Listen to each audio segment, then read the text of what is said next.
Hi dear students. Group finance സ്റ്റേറ്റ്മെന്റിലെ മറ്റൊരു ഭാഗമാണ് നമ്മളിവിടെ ഡിസ്കസ് ചെയ്യുന്നത്. നമ്മൾ അമാൽഗമേഷൻ അക്കൗണ്ടിങ്ങിലൊക്കെ പഠിച്ചതുപോലെ തന്നെ ഇന്റർ കമ്പനി സ്റ്റോക്ക് എന്ന് പറയുന്ന സിറ്റുവേഷനും ചിലപ്പോൾ ഹോൾഡിംഗ് കമ്പനി അക്കൗണ്ട്സിനകത്ത് ഉണ്ടാവാറുണ്ട്.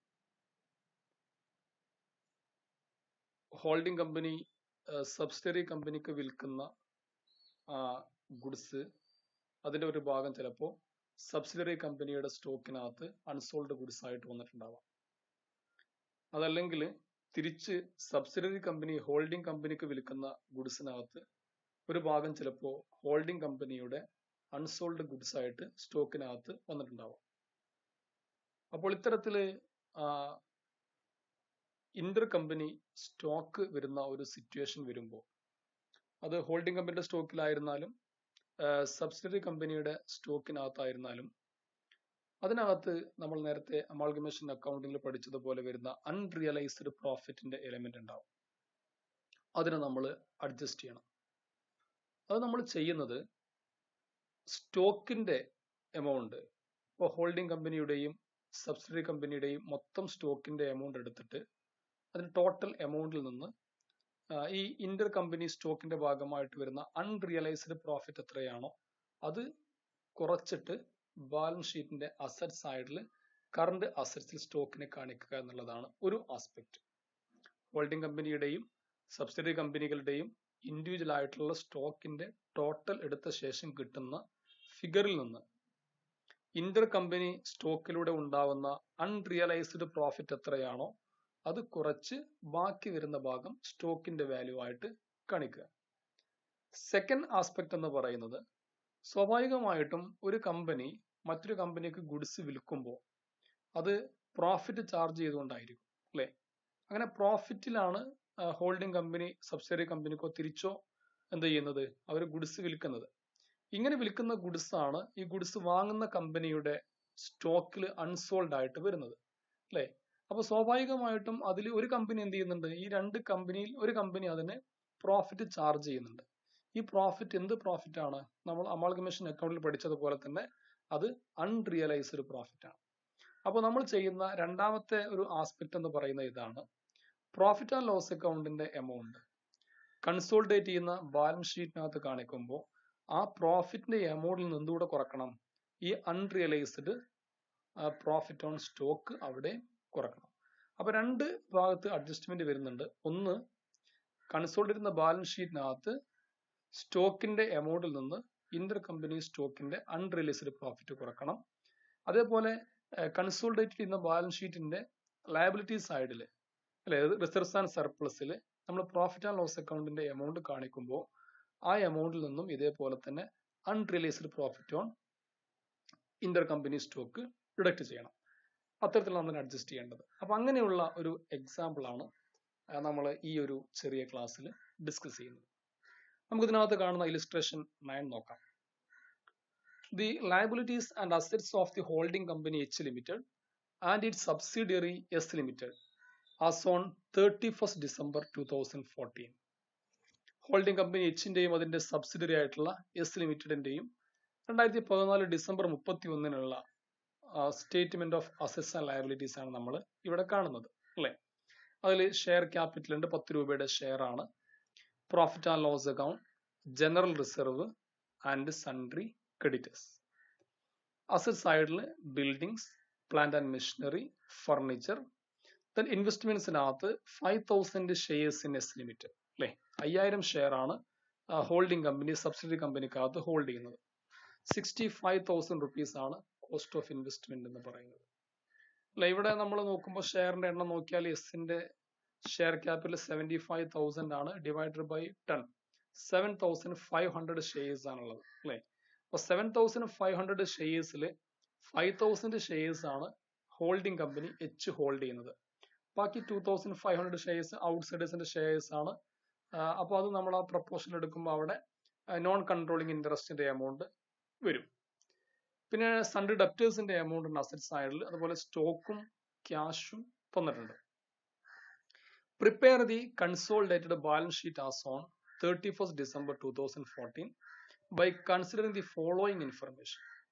നമ്മൾ താഴെ രണ്ട് ഇൻഫർമേഷൻ തന്നിട്ടുണ്ട് അല്ലേ, അതുകൊണ്ട് പരിഗണിച്ചിട്ട് വേണം നമ്മൾ December 31 consolidated balance sheet prepare ചെയ്യാൻ. എന്തൊക്കെയാണ് അഡ്ജസ്റ്റ്മെന്റ്സ് ഉള്ളത്? ഒന്ന്, H limited acquired the shares in S limited on 1st January 2014 when balance of their profit and loss account and general reserve were rupees 18,750 and rupees 20,000 respectively.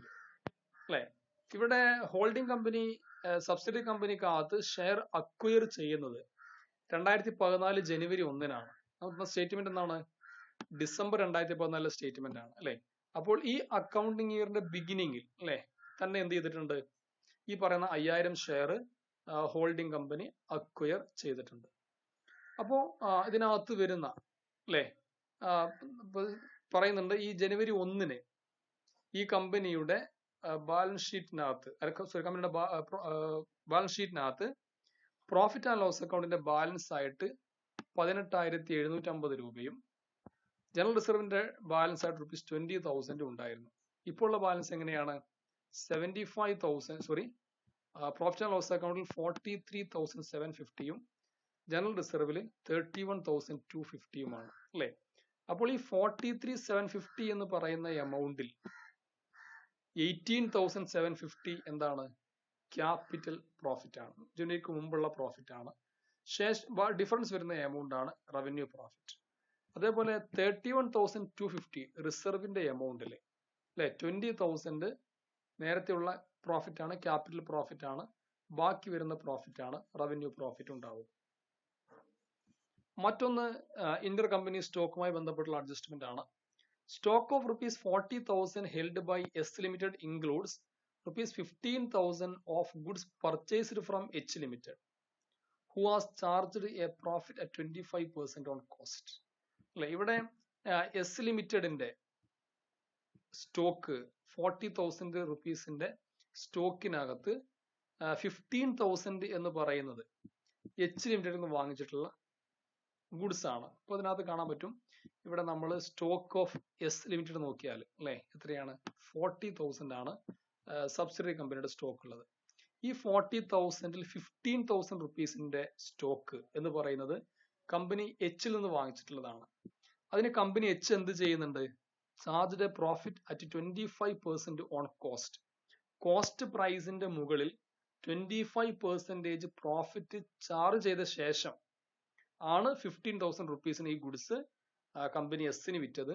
ആ 15,000 റുപ്പീസിന്റെ goods company എസിന്റെ സ്റ്റോക്കിനകത്ത് unsold ആയിട്ട് ഈ ഡേറ്റിന് കിടക്കുന്നുണ്ട്. Okay, അപ്പൊ ഇതിനകത്ത് എന്തുണ്ട്? Cost പ്രൈസിന്റെ 25% profit, unrealised profit ഇതിൽ വന്നിട്ടുണ്ട് അല്ലെ. അപ്പൊ നമ്മൾ എന്ത് ചെയ്യണം? നേരത്തെ പറഞ്ഞതുപോലെ സ്റ്റോക്കിന്റെ വാല്യൂ കാണിക്കുമ്പോൾ ഇതിന്റെ അൺറിയലൈസ്ഡ് പ്രോഫിറ്റിന്റെ എമൗണ്ട് അവിടെ നിന്ന് കുറക്കണം. അതുപോലെ തന്നെ ബാലൻസ് ഷീറ്റിനകത്ത് പ്രോഫിറ്റ് ആൻഡ് ലോസ് അക്കൗണ്ടിന്റെ എമൗണ്ടിൽ നിന്നും ഈ പറഞ്ഞ അൺറിയലൈസ്ഡ് പ്രോഫിറ്റിന്റെ എമൗണ്ട് കുറക്കണം. ഓക്കെ, നമുക്ക് നമ്മുടെ ആൻസറിലേക്ക് വരാം. Then first of all we are determining the proportion of shareholdings by holding company and outsiders. Then 5,000 shares out of 7,500 shares. Then 2/3 of the shares held by holding company. Then the remaining 2,500 shares, that is 1/3 held by the outsiders. Then 2:1 ആണ് proportion വരെ അല്ലെ. 2:1 എന്ന പ്രൊപ്പോർഷനിലാണ് ഇവിടെ holding കമ്പനിയും ഔട്ട്സൈഡേഴ്സും subsidiary കമ്പനിക്കകത്ത് share hold ചെയ്യുന്നത്. Okay, ഇനി നമുക്ക് റവന്യൂ പ്രോഫിറ്റിന്റെയും ക്യാപിറ്റൽ പ്രോഫിറ്റിന്റെയും കാൽക്കുലേഷനിലേക്ക് വരാം. നേരത്തെ പറഞ്ഞതുപോലെ വളരെ വ്യക്തമായിട്ട് പറഞ്ഞിട്ടുണ്ട്. ഇവിടെ രണ്ട് ഐറ്റം അല്ലെ, പ്രോഫിറ്റ് ആൻഡ് ലോസ് അക്കൗണ്ടും അതുപോലെ ജനറൽ റിസർവും ആണ് ഇവിടെ നമുക്ക് പ്രോഫിറ്റ് ഐറ്റംസ് ആയിട്ട് വരേണ്ടത്. 43,750യും 31,250യും ആണ് നമുക്ക് ടോട്ടൽ ബാലൻസ് ഷീറ്റിനകത്ത് കാണുന്ന എമൗണ്ട്. അതിൽ ഈ പറഞ്ഞ എമൗണ്ടുകൾ അല്ലെ എന്ന് പറയുമ്പോൾ 18,750യും അതുപോലെ തന്നെ ₹20,000 ഇത് രണ്ടും എന്താണ്? ക്യാപിറ്റൽ പ്രോഫിറ്റ് ആണ് അല്ലെ. അപ്പൊ നമ്മൾ റവന്യൂ പ്രോഫിറ്റ് കമ്പ്യൂട്ട് ചെയ്യുമ്പോൾ എന്ത് ചെയ്യണം? പ്രോഫിറ്റ് ആൻഡ് ലോസ് അക്കൗണ്ട് 43,750യിൽ നിന്ന് 18,750 കുറക്കണം. റിസർവിന്റെ 31,250യിൽ നിന്ന് 21,000 കുറക്കണം അല്ലെ. അപ്പൊ നമുക്ക് അതിന്റെ ക്യാപിറ്റൽ പ്രോഫിറ്റും റവന്യൂ പ്രോഫിറ്റും കിട്ടും. ഇവിടെ അതിന്റെ കാൽക്കുലേഷൻ കൊടുത്തിട്ടുണ്ട്. നമ്മൾ ആദ്യം റവന്യൂ പ്രോഫിറ്റ് കമ്പ്യൂട്ട് ചെയ്ത് നോക്കുക അല്ലെ. പ്രോഫിറ്റ് ആൻഡ് ലോസ് അക്കൗണ്ടിൽ കാണുന്ന 43,750യിൽ നിന്ന് ക്യാപിറ്റൽ പ്രോഫിറ്റ് ആയിട്ടുള്ള 18,750 കുറക്കുമ്പോൾ പ്രോഫിറ്റ് ആൻഡ് ലോസ് അക്കൗണ്ടുമായി ബന്ധപ്പെട്ടുള്ള റവന്യൂ പ്രോഫിറ്റ് ₹25,000 കിട്ടും. ആ 25,000 2:1 നമ്മൾ ഡിവൈഡ് ചെയ്യുമ്പോൾ എച്ച് ലിമിറ്റഡിന് അതിന്റെ 2/3 അല്ലെ, ദെൻ 16,667 ആണ് എച്ച് ലിമിറ്റഡിന് കിട്ടുന്ന ഷെയർ. ദെൻ ഔട്ട്സൈഡേഴ്സിന് കിട്ടുന്ന 25,000 1/3 ആണ്, 1/3, ദാറ്റ് ഈസ് 8,333. ഓക്കെ. അതേപോലെ തന്നെ റവന്യൂ പ്രോഫിറ്റ് ഭാഗമായിട്ട് വരുന്ന ജനറൽ റിസർവ് എന്ന് പറയുമ്പോൾ ബാലൻസ് ഷീറ്റിൽ കാണുന്ന 31,250 നിന്ന് ജനുവരി 1 അല്ലെങ്കിൽ ഓപ്പണിംഗ് ഡേറ്റിനുള്ള അതിന്റെ റിസർവിന്റെ എമൗണ്ട് കുറച്ചാൽ ബാക്കി 11,250 ആണ് റവന്യൂ പ്രോഫിറ്റിന്റെ ഭാഗമായിട്ടുള്ള റിസർവ് വരിക. 11,250 നമ്മൾ ഇതേ പ്രൊപ്പോർഷനിൽ ഡിവൈഡ് ചെയ്യുന്നു. 11,250 into 2/3 for company H, that is ₹7,500. 11,250 into 1/3 outsiders in S Limited, ₹3,750. ഇപ്പോൾ റവന്യൂ പ്രോഫിറ്റ് നമ്മൾ ഈ രീതിയിലാണ് ചെയ്യുന്നത് അല്ലെ. ഈ ക്യാപിറ്റൽ പ്രോഫിറ്റ് എന്ന് പറയുമ്പോൾ നേരത്തെ പറഞ്ഞ ആ രണ്ട് എമൗണ്ട്സ് തന്നെയാണ്. പ്രോഫിറ്റ് ആൻഡ് ലോസ് അക്കൗണ്ടിൽ ഉണ്ടായിരുന്ന ബാലൻസ് വന്ന നേരത്തെ ഉണ്ടായിരുന്ന 18,750യും ജനറൽ റിസർവിനകത്തുള്ള ₹20,000. ടോട്ടൽ ക്യാപിറ്റൽ പ്രോഫിറ്റ് ₹38,750 ആണ്. അതിനെ നമ്മൾ ഇതേ പ്രൊപ്പോർഷൻ ഡിവൈഡ് ചെയ്യുന്നു, 2:1 ഡിവൈഡ് ചെയ്യുന്നു. Then share of capital profit due to H limited 38,750 into 2/3, that is ₹25,833. Share of capital profit due to outsiders 38,750 into 1/3, that is ₹12,970. The next we are computing the goodwill or capital reserve. Then first of all the cost of shares in S Limited. Company H ന് വരുന്ന S Limitedലെ ഷെയറിന്റെ cost എന്ന് പറയുന്നത് അല്ലെ 5,000 shares 10 രൂപയുടെ share ആണ്. അതിന്റെ cost വന്ന് ₹65,000 ആണ്. Then cost of shares in S Limited ₹65,000. Then less face value shares in S Limited, 5,000 shares at ₹10 each, that is ₹50,000. And also we are adjusting the share of capital profit of H Limited, that is ₹25,833. Then after deducting these two things from the amount of cost of shares in S Limited, there is capital reserve of ₹10,833.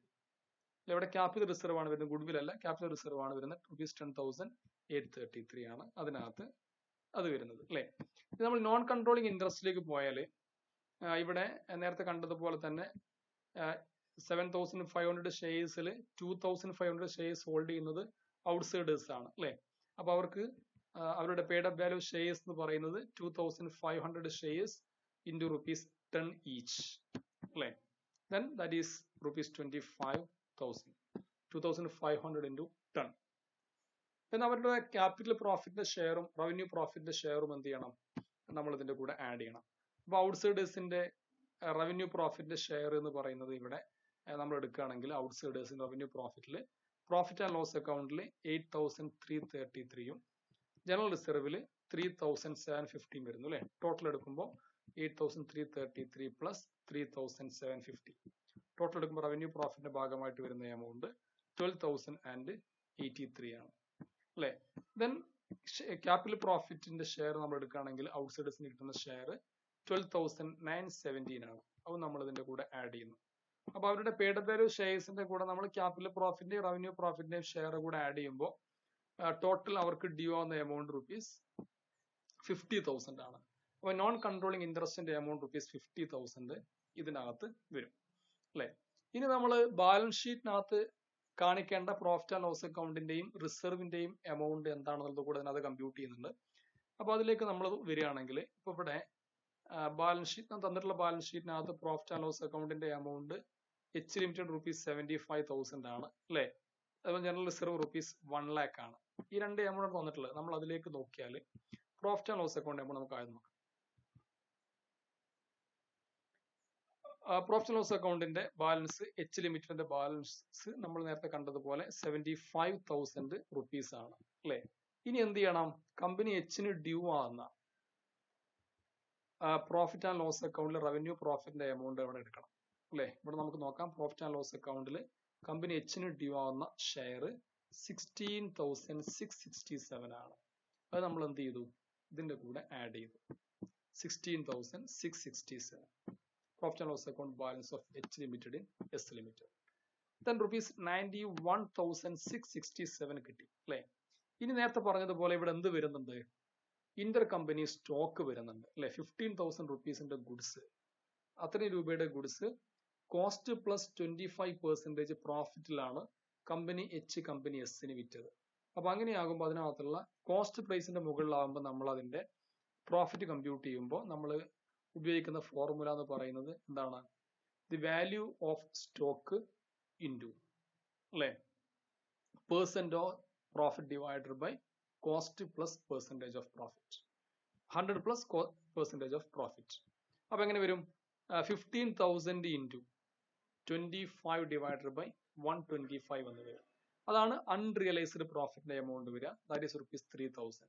ആ 3,000 എന്ത് ചെയ്തു, നമ്മൾ നേരത്തെ കിട്ടിയ 91,667 deduct ചെയ്യുന്നു.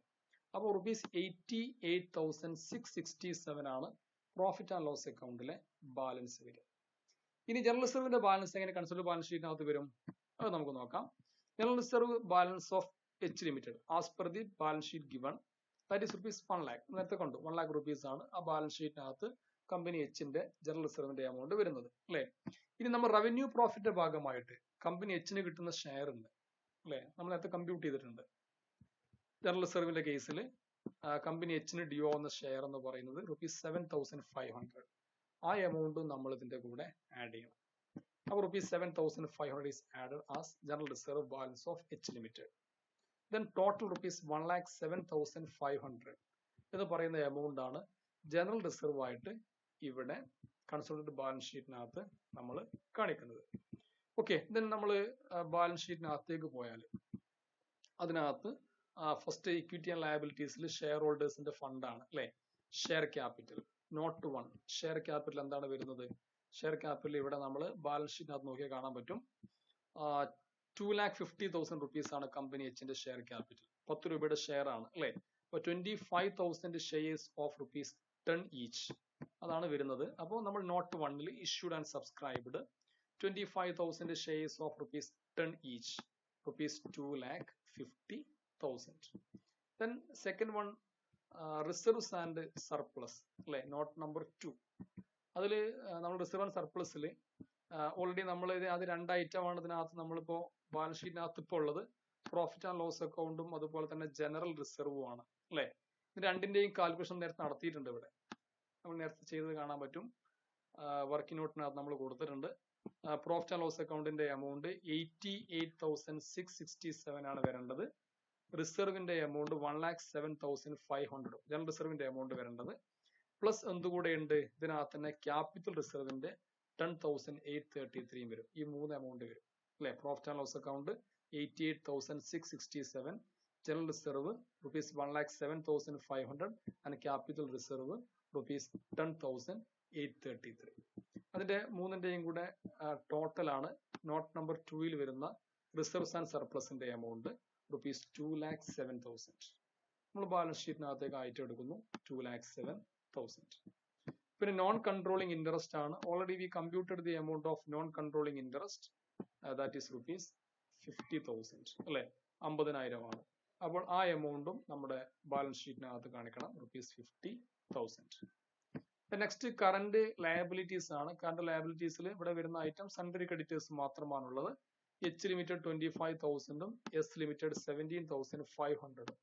അത് നമ്മൾ separate തന്നെ കൊടുത്തിട്ടുണ്ട് ഇതിനകത്ത്. H limited 25,000, S limited 17,500. Total rupees 42,500. Then total of section A equity and liabilities rupees 5,49,500. Then section B assets, non-current assets, then fixed assets. അതിനകത്ത് ടാഞ്ചിബിൾ അസറ്റ്സ് അല്ലെ, ടാഞ്ചിബിൾ അസറ്റ്സ് ആണ് നോട്ട് നമ്പർ 3 കൊടുത്തിട്ടുള്ളത്. ഇതിൽ tangible assets എന്ന് പറയുമ്പോൾ balance sheet നോക്കി നമുക്ക് കാണാൻ പറ്റുന്ന കാര്യങ്ങൾ, ബിൽഡിംഗ് അല്ലെ H 1,12,500 plus S rupees 30,000, plant and machinery H 87,500 plus S limited rupees 40,000, furniture H limited rupees 20,000 and S limited rupees 7,500 അല്ലെ. അതിന്റെ ടോട്ടലാണ് നമ്മൾ ടാഞ്ചിബിൾസ് ആയിട്ട് വന്നിട്ടുള്ളത്. ഇവിടെ കൊടുത്തത് കാണാൻ പറ്റും. ബിൽഡിങ്ങിന്റെ എമൗണ്ട് രണ്ടുകൂടെ കൂട്ടുന്ന സമയത്ത് 1,42,500, plant and machinery H plus S rupees 1,27,500. Then furniture H plus S rupees 27,500. Then total of tangible assets as per note number 3, 2,97,500. 2,97,500. Here we don't have any intangible assets, that is nil. The next is the case of current assets. Then when the case of sundry debtors, H limited rupees 75,000 plus S limited rupees 42,500. 75,000 plus 42,500. Sundry debtors rupees 1,17,500. The next current asset, that is stock, 80,000 plus 40,000, and also we have to adjust the unrealized profit on intercompany stock. Okay, then stock H limited 80,000, S limited 40,000, total rupees 1,20,000, and here we are deducting the amount of unrealized profit or stock reserve rupees 3,000. Then 1,20,000 minus 3,000 rupees 1,17,000 is the value of the stock. The next item is cash, rupees 10,000 and rupees 7,500. The next item, cash and cash equivalents, that here cash H limited rupees 10,000, then S limited rupees 7,500, total rupees 17,500. And the grand total of section B assets rupees 5,49,500. Okay, thank you.